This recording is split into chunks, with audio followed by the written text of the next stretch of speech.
আজ আমি রান্না করব ঠাকুরবাড়ির রান্নার বই থেকে পাওয়া একটা রেসিপি, পটলের দোলমা বা দোরমা, অনেকে অনেক রকমভাবেই বলে।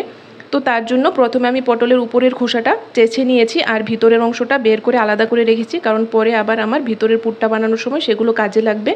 তারপর পটলের গায়ে এবং পটলের ভিতরে ভালো করে নুন হলুদ মেখে নিয়েছি। এখন পটলগুলিকে হালকা ভেজে তুলে নেব। আর পটলটা ভাজা হয়ে যাওয়ার পরই আমি পটলের ভিতরের পুরটাও রেডি করে নেব।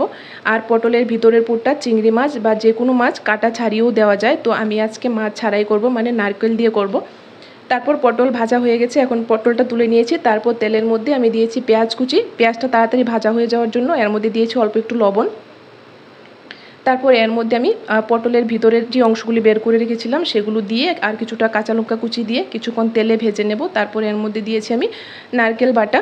তো নারকেল বাটাটা কিছুক্ষণ ভেজে নেব। তারপর এর মধ্যে সেদ্ধ করে রাখা একটা আলু ম্যাশ করে দিয়েছি আর কিছুটা লবণ দিয়ে কিছুক্ষণ নেড়ে চেড়ে ভাজা ভাজা করে নামিয়ে নেব। তারপর কড়াইয়ের মধ্যে আবারও তেল দিয়ে এর মধ্যে আমি দিয়েছি তেজপাতা, গোটা গরম মশলা, মৌরি আর জিরে। তারপর কিছুক্ষণ ভেজে নিয়ে এর মধ্যে পেঁয়াজ কুচিটা দিয়ে পেঁয়াজটা লাল লাল করে ভেজে নিয়ে এর মধ্যে দিয়েছিলাম আদা রসুন বাটা, কাঁচা মশলা ভালো করে ভেজে নিয়েছি।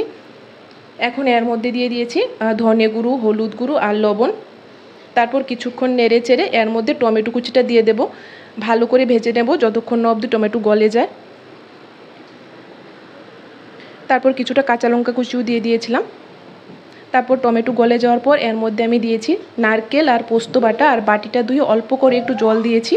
তারপর সব মশলা ভালো করে কষিয়ে নিয়ে এর মধ্যে পরিমাণ মতো ঝোল দিয়ে পটলগুলি তুলে দিয়েছি। তারপর কিছুক্ষণ ঢেকে ঢেকে এখন ভালো করে সিদ্ধ করে নেব।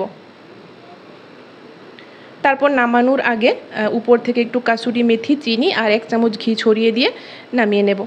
তো আমার রেসিপিটা আজ এতটুকুই। তোমাদের কার কীরকম লেগেছে আমাকে কমেন্ট করে অবশ্যই জানিও। তো আজকের জন্য টাটা, বাই বাই। তোমরা ভালো থেকো, সুস্থ থেকো।